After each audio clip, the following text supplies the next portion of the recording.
Especial Prêmio Ig Nobel 2019, parte 1. Naruhodo. Bem-vindo ao Naruhodo, podcast para quem tem fome de aprender. Eu sou Ken Fujioka. Eu sou Altair de Souza. E hoje é dia de quê? Ciência e senso comum. Altair, vamos para os recados da paróquia. Quais são? Número 1, vai no iTunes Store, dê 5 estrelas e faça o seu comentário. Isso aí. Número 2, indique um episódio do Naruhodo para alguém que nunca ouviu o Naruhodo ou mesmo nunca tenha ouvido um podcast. Vamos aumentar o tamanho de nossa podosfera. E número 3, Altair, tem uma novidade. Porque além do Apoia-se, agora você pode também apoiar, colaborar com a produção do Naruhodo via PicPay, Altair. Isso aí. É fácil, é só você baixar o aplicativo PicPay, tá? E vai procurar lá por Naruhodo. E vai vir na hora e tem lá a opção de assinatura. Isso. Ok? É simples, indolor e o PicPay ainda é uma ferramenta que vai te ajudar a fazer vários tipos de pagamento. Tá? É por isso que a gente está optando por essa nova alternativa de pagamento. Quem preferir continuar no Apoia-se pode continuar, tá? Quem quiser migrar para o PicPay está convidado. Por quê, Altair? Porque em breve a gente vai ter, de fato, conteúdos exclusivos para assinantes, tá? E a gente vai usar uma plataforma que precisa ser assinante do PicPay, tá? Então quem quiser migrar, quem quiser ter acesso a esse conteúdo exclusivo, vai precisar migrar a sua assinatura pro PicPay.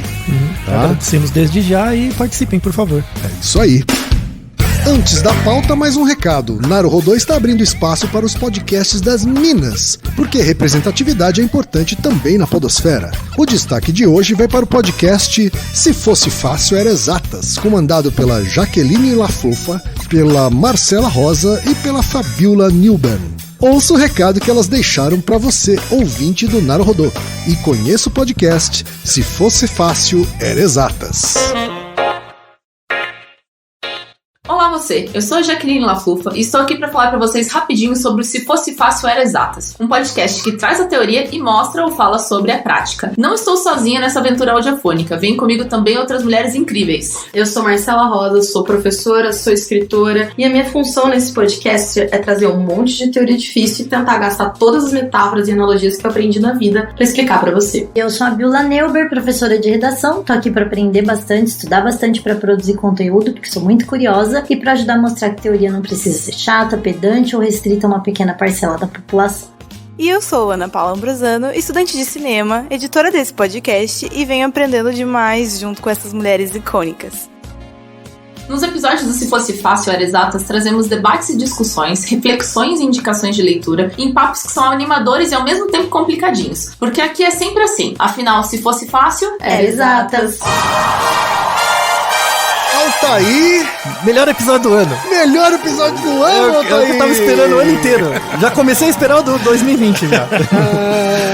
Olha só, hoje é o dia do especial esperado por vários ouvintes, Isso, Altair. Inclusive esse que vos fala. É o Prêmio Ig Nobel 2019, Altair. O prêmio foi entregue em 12 de setembro agora. Isso, sempre em setembro, não é isso? Sempre em setembro, em Harvard. Isso. Né? E é um prêmio que já existe desde 1991 e cujo tema da apresentação são pesquisas que fazem as pessoas mais inicialmente rirem e depois pensarem. Exato. Então, um comentário importante inicial é que muita gente no Brasil, principalmente pesquisadores, cientistas de uma geração mais antiga, que eu chamaria de meio anacrônica, acham que o Ig Nobel é um prêmio que deprecia pesquisas. Na verdade é o contrário, né? Ele valoriza pesquisas bem feitas, mas com temas zoeiros. Exatamente. E, inclusive, vamos deixar na descrição a apresentação, porque eles colocam no YouTube e tal, é ao vivo, você pode assistir ao vivo.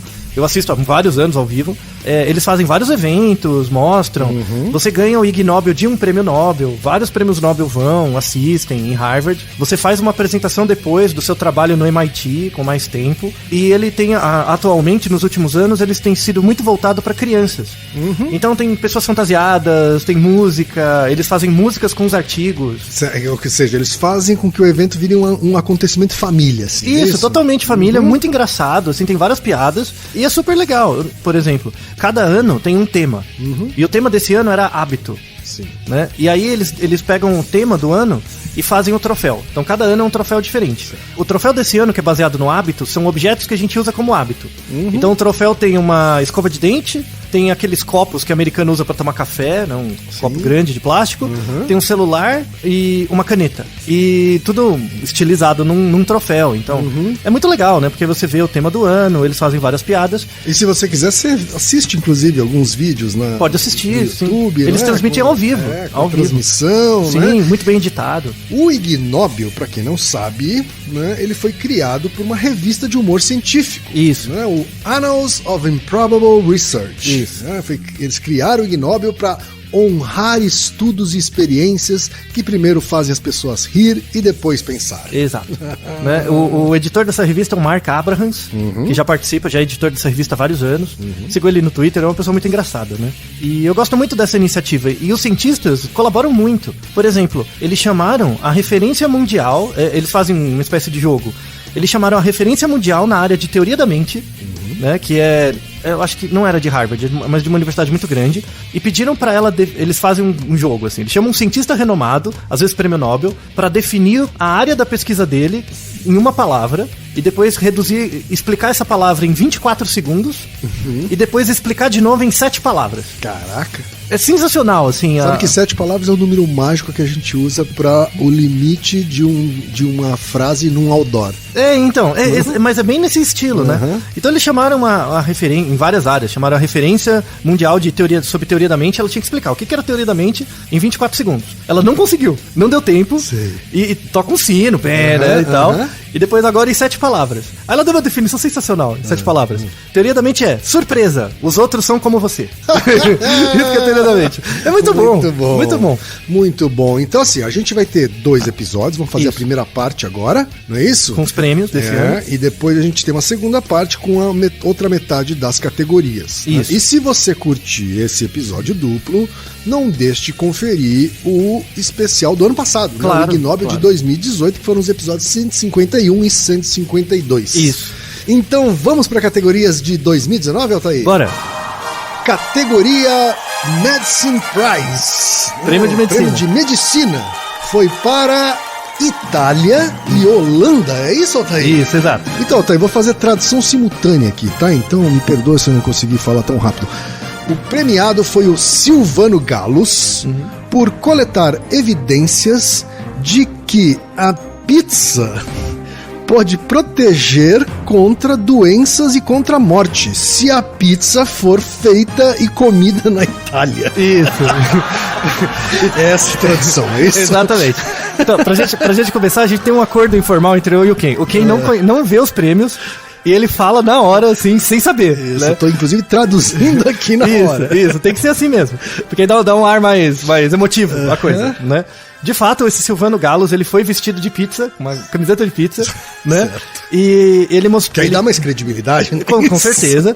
Todos os artigos ganhadores deixamos na descrição para você ver com mais detalhes. O Silvano, italiano, mostrou de fato em 3 artigos. O primeiro artigo é de 2003, depois em 2004 e 2006. Em boas revistas. Certo. O International Journal of Cancer, uma revista de câncer europeia, né? E uma revista de nutrição. Tá. Por exemplo, no artigo de 2003, ele pegou na Itália 2.617 casos de câncer, de vários tipos, certo, e comparou isso com 5.000 pessoas controles, que não tinham câncer. Né?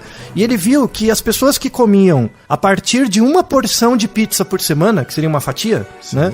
De 8 pedaços, né? Pegar uma fatia, a partir de uma fatia por semana, tinha uma chance quase 30% menor de desenvolver câncer. 30% Pois menor. 30%, bastante.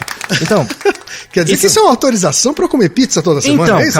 calma, tem restrições, né? Aí ele fez... Pronto, agora já vai dizer que a restrição é pepperoni. Não, então ele fez esse em 2003, aí depois em 2004 ele fez outro artigo, certo, na verdade relacionado não com câncer, mas com doença cardiovascular. Então ele pegou 507 pessoas que tinham problemas cardiovasculares versus 478 que não tinham, certo, e avaliou que as pessoas que tinham o hábito de comer pizza semanalmente tinham menos risco de desenvolver um problema cardiovascular na Itália. As 3 amostras foram na Itália. Na Itália. Isso. Sim, isso. Detalhe pra isso daí. Tem que ser feito e comido na Itália. Exato. E aí em 2006 ele também fez um outro estudo com câncer, baseado em 3 hospitais, com quase 5 mil casos, mostrando que só que esses casos de câncer eram relacionados a cânceres ligados a disfunções hormonais. Né? Que são cânceres de próstata, de mama e de ovário. Então não é qualquer tipo de câncer. Não é qualquer tipo. E nesse estudo não deu diferença. Nos estudos relacionados com características hormonais, de disfunção hormonal, não teve diferença. Nos outros, quando era um câncer em outros tipos de órgão, aí fez uma diferença. Certo. E aí ele discute que tem uma questão da farinha, né? Que o tipo de farinha usada na Itália é um pouco diferente. E as pessoas comem pizza, assim, você não pode ficar só comendo pizza de mussarela, por exemplo, tá?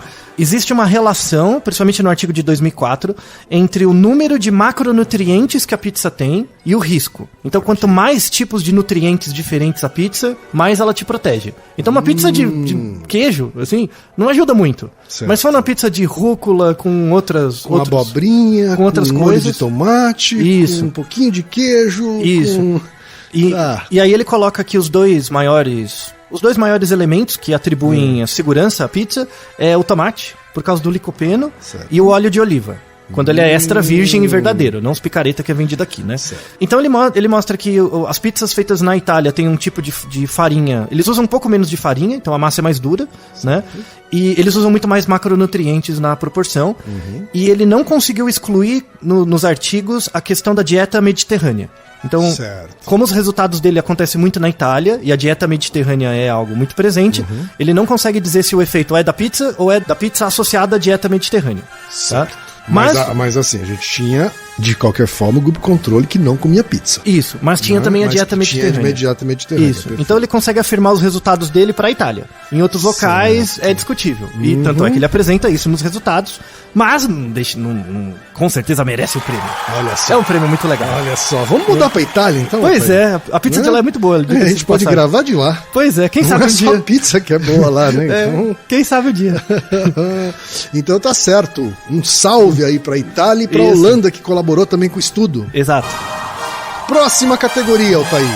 Medical Education Prize, ou seja, prêmio de educação médica. Foi para os Estados Unidos, Altair. Isso. Para Karen Pryor e Teresa McKeon, por usar uma simples técnica de treinamento animal chamada treinamento de clicker, né, um clicador, né, para treinar cirurgiões a realizarem cirurgias ortopédicas. Isso, Altair? Isso. Então essas...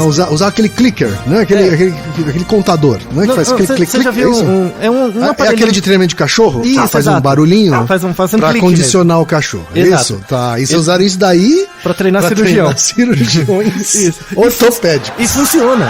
Funciona muito bem. Olha só, conta um pouquinho mais o que esse estudo trouxe. Então, acho que muita gente já conhece o aparelhinho, né? É um aparelhinho que faz um clique. Sim. Geralmente em treinamentos com animal vale pra galinha, pra galinha vale um pouco menos. Adestradores usam, né? Você faz um teste, tipo fazer o animal dar a pata, alguma coisa, e aperta o clique. E aí o organismo pareia o clique com fazer certo, né? Então é muito melhor ele ouvir o clique do que ouvir muito bem, porque o muito bem é um termo mais complexo, o clique é mais simples, né? E aí, esse artigo dessas duas pesquisadoras tentaram verificar se esse padrão de pareamento mais simples, ele auxilia ou aumenta a eficácia do resultado do treinamento em cirurgia ortopédica, tá? E aí eles pegaram...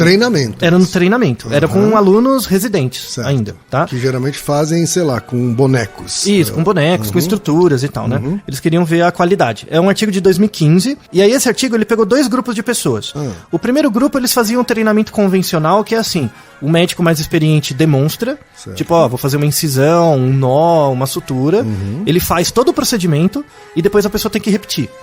Tá? Então, quando o médico apresenta o procedimento, ele vai fazer uma sutura. Aí ele fala, primeiro eu tenho que passar a linha aqui, depois aqui, tem os passos, né? E aí ele faz todos os passos, fala, agora faz você. E a pessoa tem que reproduzir os passos. Tá? O segundo era assim, o cara demonstrava uma vez, aí a pessoa começava a fazer os passos, e quando ela tava fazendo certo, o cara dava o clique. Né? Ele dava o clique, sem ele saber. Sem falar nada. Não. A pessoa ouvia o clique. Tá, mas isso, ela não sabia que ia ter o clique. Isso, não sabia. Né? Mas dava o clique e o clique era um sinal do reforço positivo. Né? E aí o segundo grupo era assim, né? Ele recebia o reforço do clique conforme ele ia fazendo o correto. Né? O grupo que recebeu o clique, 100% das pessoas acertavam o procedimento. Caraca. Conseguiam fazer corretamente. Né? Recebia esse feedback. E o segundo grupo que recebeu o treinamento convencional, só 33%. Né? É uma diferença brutal. Muito grande, muito grande. No entanto, o grupo que recebeu o treinamento dos cliques demorava um pouco mais para fazer o procedimento, fazer mais devagar. Tá. Né? Como se estivesse fazendo as partes, né? Então faz um passo, aí clique, faz outro passo, clique. Isso ajuda muito na memorização das partes. Certo. Por exemplo, eram duas tarefas. Uma tarefa era uma tarefa de dar um nó de sutura, e a outra tarefa era usar uma furadeira, que tinha que fazer um furo a 45 graus num objeto. Né? Que não era uma pessoa, era um objeto. E pra você fazer o furo, você tinha que seguir 6 passos. Alinhar e tal. E aí as pessoas, quando recebiam o clique a cada passo, erravam muito menos. Certo. Então esse tipo de treinamento é muito útil para essas tarefas mecânicas, porque você consegue parear a sua memória. Então, fiz uma parte, clique. Aí abre um espaço para outra memória, clique. Certo. Lembra muito o nosso episódio sobre se pessoas esquecem coisas quando passam portas. A porta é o clique. Né? Então tem uma discussão muito legal sobre isso, o papel da memória, isso como um sinal. Tem esse papel de marcador aí, né, a porta. E eu imagino que esse tipo de experimento aí de condicionamento pavloviano, dá pra chamar isso, assim, é operante. Se é a primeira vez que isso é feito com humanos, eu imagino que não, né? Assim, Não. Não. Imagino que haja vários estudos tentando simular a mesma coisa que já foi feita muito com animais. Sim, assim, né? chama Operational Training, treino operacional, né? O treino operante. Tá? Isso é já usado em vários organismos, só que aí, como a gente é idiota, né? As pessoas acham, você tá treinando o cachorro do mesmo jeito que a pessoa e vice-versa. Sim, estamos treinando a pessoa igual ao cachorro. Como se isso fosse um problema, né? Exato. Como se cachorros fossem seres inferiores. E funciona igual, então por que não fazer a mesma coisa? Certo. Né? Então mostra que o treinamento operante é algo que funciona muito bem e com certeza o prêmio é mais do que merecido. E mostra também o quão em comum existe o nosso cérebro do cérebro de um animal, né? Exato, o processo evolutivo tá aí. Muito legal. Tá certo, então, parabéns aos Estados Unidos por essa categoria. A próxima categoria, Altair, é o Biology Prize, ou Prêmio de Biologia, que é uma colaboração entre Singapura, China, Alemanha, Austrália, Polônia, Estados Unidos e Bulgária, Altair. Bem variável. Olha só, eu tenho um monte de nome aqui que eu não sei se eu vou saber ler o nome. Mas não tem problema. É o Lin Jun-kong, o Herbert Crepas, Agnieszka Goreca, Alexandra Urbanek, Rainier Dunk e Tomás Paterek, por descobrir que baratas magnetizadas mortas se comportam diferentemente de baratas magnetizadas vivas. Isso. Eu não entendi nada. Como assim? Como é que baratas mortas e baratas vivas se comportando diferentes são uma descoberta? Vocês tinham que ver a apresentação que eles deram no Ig Nobel. Porque assim, você tem que apresentar... Quando você ganha o prêmio, né? E aí você tem que fazer uma apresentação, mas tem que durar 30 segundos. Relâmpago. É 30 segundos, é muito rápido. Certo. Tanto é que as pessoas treinam, viram engraçado e tal, né? Aí eles fizeram assim, vamos demonstrar o resultado do nosso experimento. Eles trouxeram uma geladeira, aí pegaram uma barata morta, magnetizada, colocaram, ela grudou na geladeira. Pegaram uma viva, ela não grudou. Era isso. Tá demonstrado. Caraca, é isso. Quer dizer, uma barata morta vira um imã. Vira um imã de geladeira. E a viva não. E a viva não. Exato. Magnetizar uma barata viva não tem o mesmo efeito. Exato. Ele não vira não vira um imã de geladeira. Muito bom. Sensacional. É animal, eu não animal. consigo nem imaginar a utilidade disso. Não, tem muita utilidade. Então vamos Na lá, verdade, vamos falar um pouquinho do estudo. O artigo saiu em 2018 na Scientific Reports, que é um pé antes da Science, assim, da Nature, quase lá. E na verdade esse experimento era pra... Eles conseguiram criar um aparelho que é um sensor de quantidades de magnetismo presentes em amostras biológicas. Então você pega uma amostra biológica, quero ver o quanto de magnetismo tem aquele objeto, né? Aquela amostra. A amostra biológica não significa necessariamente um ser vivo, pode ser um pedaço de uma coisa orgânica. Isso, assim. Qualquer matéria orgânica, né? Isso tem várias utilidades, né? Por que eles escolheram baratas, né? Porque a gente não é assim, mas muitos organismos têm sensibilidade em perceber o eixo magnético da Terra. Então, aves migratórias são assim, e vários insetos, inclusive a barata, né? Então, a barata, ela é como se ela tivesse a anteninha dá essa capacidade. É como se ela tivesse uma antena de uma... GPS, né? Isso, lembra uma antena de uma bússola. Ela tem internamente mesmo, né? Então quando tem desregulação do polo magnético, ela consegue perceber e tal, né? Em mamíferos tem o cachorro. O cachorro consegue também perceber variações de polo magnético. A barata não tem olho, é isso? Ela Não, se guia pela antena. Não, ela tem. Ela tem olho também. Tem um pouco, Tá. mas é muito ruim, mas ela guia Mas pela a antena. antena é que é o principal. Que é o principal órgão guia. sensorial. Tá certo. Né? E aí essa polarização, eles perceberam assim, que eles pegaram uma barata viva, e aí tem um mecanismo de você magnetizar ela. É colocar num campo magnético. Tá. É tipo você fazendo uma ressonância magnética. Você tá dentro de uma ressonância, você tá ficando magnetizado. Certo. Tá? Eles dão uma carga maior ali. Isso. E aí eles dão uma carga. Eu já isso- magnetizei com eletroímã. Por exemplo, é a mesma ideia. É que você pode tomar um choque, né? Tem que tomar cuidado. Mas eles magnetizaram a barata, e aí eles veem o padrão de decaimento do magnetismo, né? Eles medem isso. Eles medem isso. Então eles pegam a barata viva, dá um pulso, né? E aí ele vê que o decaimento do pulso eletromagnético vai caindo, e depois de, em média, 50 minutos, volta ao normal.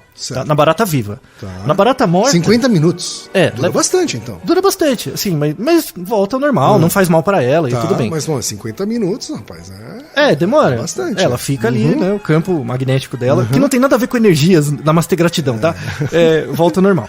Quando ele pega a barata morta, eles dão um pulso magnético, ela só volta ao normal depois de 47 horas. 47? Ele vira um ímã por 2 dias, é isso? 2 dias. Rapaz, Né? e por que isso? Assim? Então- Por que ele consegue guardar esse magnetismo por mais tempo? É por conta do padrão do movimento browniano dos íons. Entendi, então, claro. inclusive Agora tem as ficou claro, equações. o Tem as- movimento browniano dos íons. Aí tem a equação que descreve tudo. Tá, então, mas mas explica como se fosse pra minha mãe. Então, o ponto... O movimento browniano. É que assim, quando você olha a barata morta, na verdade ela tem um exoesqueleto, tem uma estrutura, sim, ok. e por isso que você acha que ela não tá tão morta quanto a viva, né? Você só acha que ela tá morta quando ela não mexe mais. Sim. Mas na verdade eu só acho que ela tá morta quando as tripas saíram pra Quando fora. você esmagou assim, ela, né? Quando sai aquele creminho. Então, esse creminho, baratas vivas têm uma viscosidade diferente interna, né? E aí a viscosidade faz com que o padrão eletromagnético passe mais rápido. Então a diferença é da viscosidade. Então o creminho tem um papel. Tem um também. papel em fazer dissipar o pulso eletromagnético. Quando ela só é aquela capinha, aí não, a capinha retém, né, o pulso. Entendi, olha só. Isso aí ficou mais fácil de entender. Ficou mais legal, né? Porque a barata morta consegue ficar mais tempo Magnetizado. E aí tem umas aplicações, inclusive, desse aparelho. Uma delas é verificar o efeito no cérebro humano de pulsos magnéticos muito fortes, que ainda não se tem ideias, né? E efeito de substância. Às vezes você recebe um pulso magnético na cabeça e isso não te afeta em nada. Mas dependendo se você tomou uma substância, isso pode afetar. Que tipo de substância? Não se sabe. Não se sabe. Tem palpites ainda. Porque às vezes você toma um contraste. E às vezes esse contraste tem íons que podem ter uma reação magnética maior e gerar algum tipo de lesão. Então é pra verificar segurança de certos... Você sabe que eu tenho um pouco de receio de ficar tomando contraste na hora de fazer exame, né? Eles são seguros, eles são testados, mas é sempre bom, né? Principalmente o problema não é a maior questão magnética, é o rim, né? É a questão renal. Ele vai passar pelo rim. Né? Isso, ele vai ser filtrado. Mas se seu rim tá normal, em geral não dá problema nenhum. Agora, se você tiver falência renal, é contraindicado. Aí, mamãe, se tiver falência renal, nem chocolate não pode. Né? Pois é. Então tá certo. Agora você pode ter um ímã de geladeira de barata. Olha só. Não é? E que dura 2 dias. Exato. Né? Cada 2 dias você tem que ir lá dar uma eletromagnetizada nele. Pois é. Então parabéns a esse consórcio de vários países. A próxima categoria, Altair, é Anatomy Prize, né? Ou seja, o prêmio de anatomia que foi para a França, Altair. Esse ano. Foi para a França, para o Roger Musset e para o Bourras Bengoldifa. Meu Deus, que nome difícil. Por medir a assimetria da temperatura do escroto em carteiros nus e vestidos na França. Isso. É a temperatura das bolas. A temperatura das bolas, comparando um carteiro, né? Isso. Um carteiro nu ou vestido na França. Exato. É que Sensacional. eles não só compararam carteiras, mas também os motoristas de ônibus. É que não cabia no título. Tá, não cabia no título. É verdade. Por isso ficou só o Postman. Isso. Okay. Mas tem os e porque motoristas. Postman também é um termo que deixa o título mais charmoso. Fica mais legal, né? Então, e esse experimento é muito legal. Tem implicações. Saiu numa revista muito boa, que é a Human Reproduction. Né? Que você tá vendo coisa ali no Jaime ou nas bolas, é porque tem reprodução no meio, né? Então, eles pegaram uma amostra de homens de 20 a 52 anos. E são 3 experimentos. São 3 partes, né? O primeiro experimento era mais laboratorial, os outros 2 são mais práticos, né? Certo. Mais naturalísticos. Então, imagina que você é o sujeito do experimento 1, tá? Certo, o carteiro. Não. A pessoa que não é carteiro. Ah, o que não é carteiro. O experimento 2 é feito controle. O primeiro são com pessoas comuns. O primeiro foi com pessoas comuns. Isso. Ok. O segundo é carteiros e o terceiro são os motoristas de ônibus. Certo. Tá? Então imagina são os 3 grupos. Isso. Imagina você numa sala, né? Ó, você vai lá fazer o experimento. Aí eles colocam um eletrodo no Jaime, né? No crânio. E um de cada lado, porque tem que medir a temperatura do lado esquerdo e direito. Né? Do crânio, a gente tá falando ainda do põe uma no crânio do Jaime. Põe uma no crânio e uma nas bolas. E uma em cada lado das bolas. Não é só no escroto, então, é também no pênis. Sim. Porque tem que ver a variação. Na glande e nas bolas. Isso, tem que ver a variação de temperatura e tal, né? E aí um outro eletrodo pra medir a temperatura do corpo mesmo. Tá? Aí você lá na sala, com todo parametrado, aí você tira a roupa, fica pelado, e aí você tem que ficar em 4 posições diferentes por 15 minutos cada. Pelado. 15 minutos? Pelado. Fazendo essas poses. Isso. A primeira é em pé, normal, fica em pé. O segundo é deitado, de barriga pra cima, normal. O terceiro é sentado com as pernas abertas, tipo você no metrô, assim. E o quarto é sentado com a perna cruzada. 15 minutos cada uma. Certo. Né? E aí eles vão medindo. Pelado. Aí eles vão medindo a temperatura a cada 2 minutos, pelo sensor, né? E faz uma curva de temperatura. Certo. Tanto do lado esquerdo quanto do lado direito. E depois você faz a mesma coisa vestido, tá? Então, pra ver a diferença. Obviamente, quando você tá vestido, fica mais quente do que quando você não tá. Sim, né? é o esperado. É o esperado. Mas uma coisa que eles descobriram, isso em 2007, que tem uma assimetria entre os lados. Havia uma diferença, então, de temperatura entre a bola esquerda e a bola direita. Isso, em média, em torno de 10% na diferença 10%, da diferença da temperatura. Tinha uma que era mais quente, a direita ou a esquerda? Então, quando você estava nu, a direita era mais quente que a esquerda. Quando você estava nu, a direita é mais quente. Quando você está vestido, ao contrário, a esquerda é mais quente. E não se sabe por quê. Não se sabe por quê. Eles não conseguiram explicar por quê. Não, isso aconteceu. Não tem nem hipótese. Não, tem uma hipótese. Mas isso aconteceu tanto no experimento 1, aí eles fizeram isso. Tanto pelado quanto vestido. Vestido, no laboratório. Tanto pelado quanto vestido. Quando você tá nu, né, o lado direito é mais quente. E quando você tá vestido, é o lado esquerdo que é mais quente. Então, em ambas as situações tem variação, tem assimetria que é estatisticamente significativo. Sim, é bem avaliado e tal. A estatística tá correta ali. É simples, né? Aí o experimento 2 eles foram fazer naturalisticamente. Então eles pegaram 11 carteiros. O carteiro tava trabalhando, andava lá, entregava as cartas. É um N suficiente, 11 carteiros? Pra uma medida longitudinal longa certo, é ok. Tá. Né? Aí eles fizeram o carteiro fez o trabalho dele por 90 minutos em pé. E aí trouxeram o laboratório e mediram ele. Né? O Jaime e as bolas lá, né? Pelados também? Nas duas condições. Pelados e vestidos. Mas nas poses também? Ou... Não, aí é só em pé. Aí é só em pé. Só em pé mesmo. E no experimento 3, eles pegaram 11 motoristas de ônibus, que passam o tempo todo sentado. Então, o cara ficou 90 minutos dirigindo. A gente está comparando o segundo grupo, que é uma profissão que fica a maior parte do tempo de pé, andando, e a outra sentado. Que fica a maior parte do tempo sentado. Isso, por 90 minutos. Certo. Aí mediram e dava a mesma coisa. Então, assim... Dava a mesma coisa que a diferença. A diferença, tanto no lado... Mais quente pelado do lado direito, mais quente vestido do lado esquerdo. Isso. Enquanto no laboratório a diferença era em torno de 10%, o que dava meio grau, né? Nos profissionais chegava a 2 graus. 2 graus? 2 graus de diferença. E isso é bastante. Isso pode afetar, e aí, esse é um estudo que eles fizeram laboratorialmente, mas para dar indicações para estudos populacionais, isso pode estar relacionado com uma menor fertilidade. Você está falando tanto dos carteiros quanto dos motoristas de ônibus. Dos motoristas de ônibus, Eles têm essa variação maior do que os homens que não são nenhum nem outros. Isso. É isso? Isso. Então, no caso do lado esquerdo, né, como o lado esquerdo é mais quente, o esperma produzido ali tem uma menor viabilidade do que do lado direito. Tem uma assimetria, porque ele fica mais quente, né? Inclusive, eles mostraram que existe até uma assimetria do tamanho.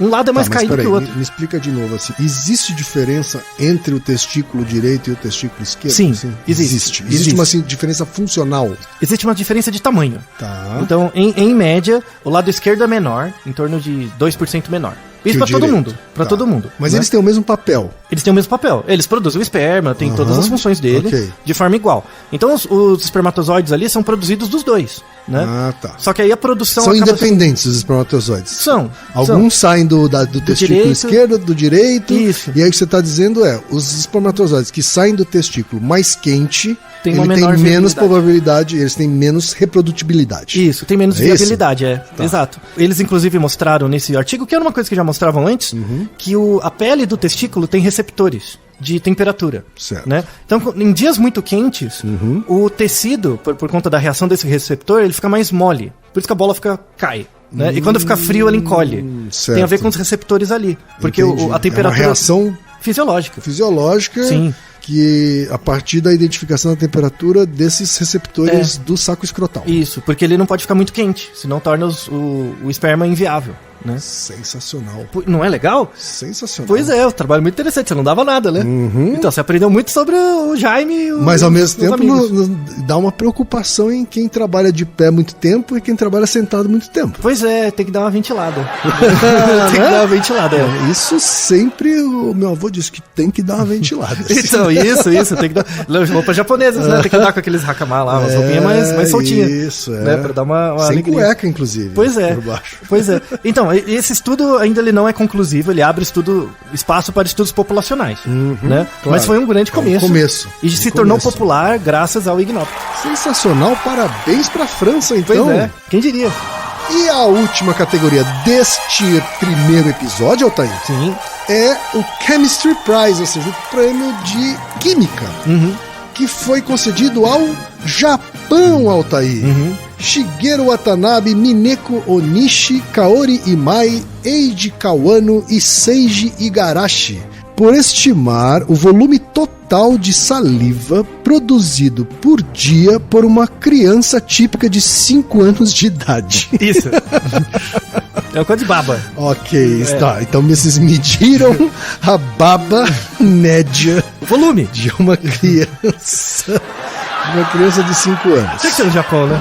Tá certo. É um artigo Qual que é a utilidade disso, senhor Altair? É um artigo de 1995, ele já é mais antigo. Antigo, É, e por que ele ganha prêmio só agora, assim? Como é que é isso? Não, o Ig Nobel independe da data. Ah, independe da data? É quando é descoberto Entendi. mesmo Tá, os artigos, tá. né? Uhum. Então, em 95 fizeram esse artigo na Oral Biology, que é uma revista de medicina, de biologia da boca, Certo. né? Inclusive, o mais interessante desse artigo é o método. Como é que você mede a quantidade de baba que uma criança produz? Pois é. Não é difícil, tecnicamente? Eu acho que só no Japão eles podiam fazer isso. Não tinha outro lugar pra fazer. É mesmo? Porque as crianças são mais obedientes. Em outros Porque a lugares- criança tinha que ficar com um device na boca, Não, sei lá.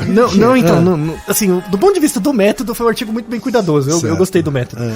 Eles pegaram 30 crianças, 15 meninos e 15 meninas. Então, ó, é bastante criança, né? E eles mediram elas por De 2... 5 anos de idade. Eles mediram, em média, 5 anos, mediram elas por 2 dias Certo. e tiraram a média, né? Então, mediram 2 dias seguidos.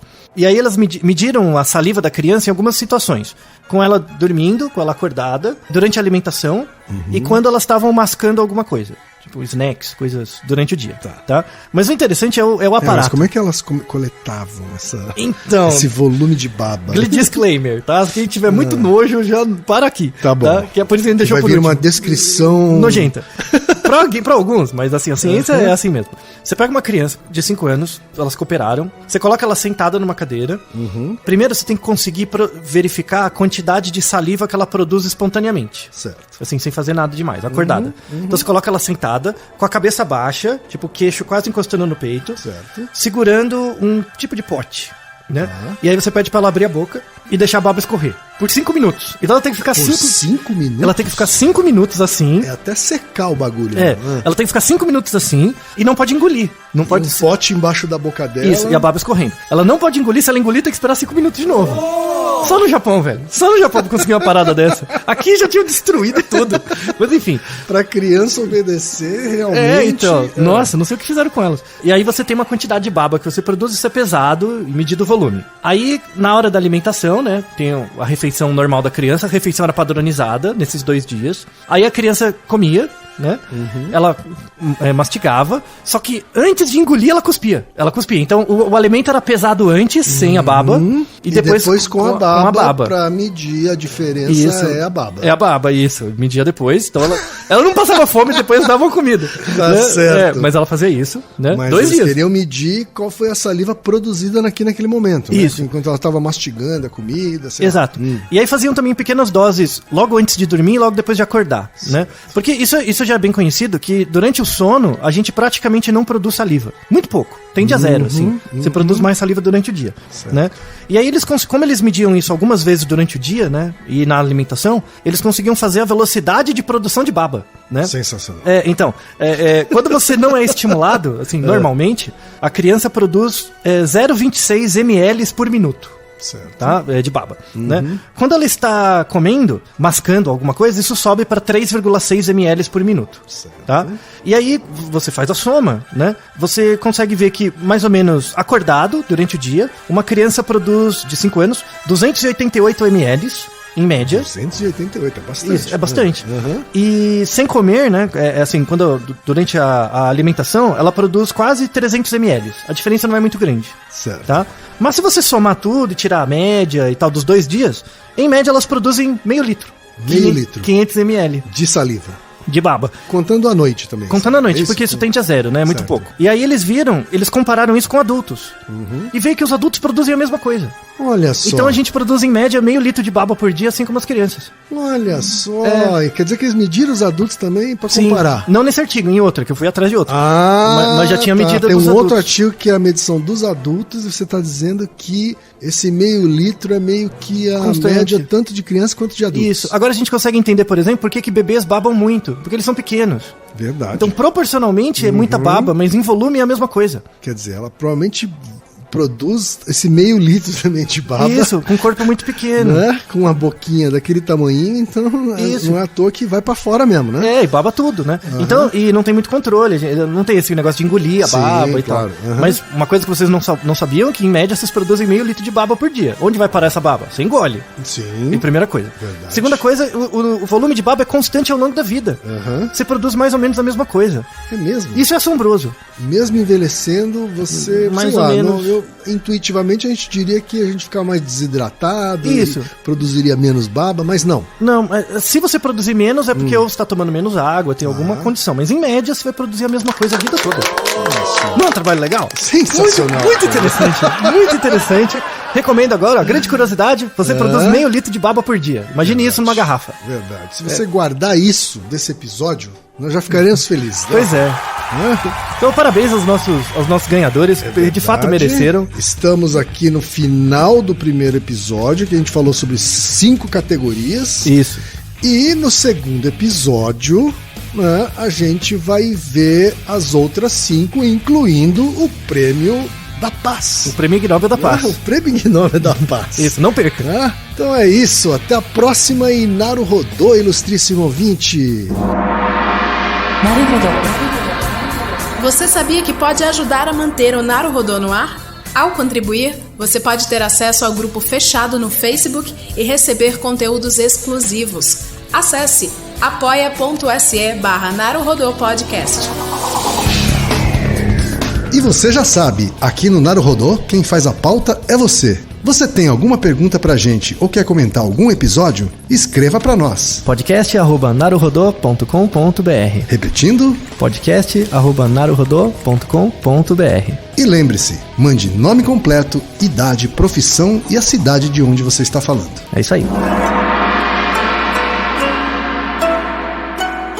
Naruhodô. Esse podcast é apresentado por b9.com.br.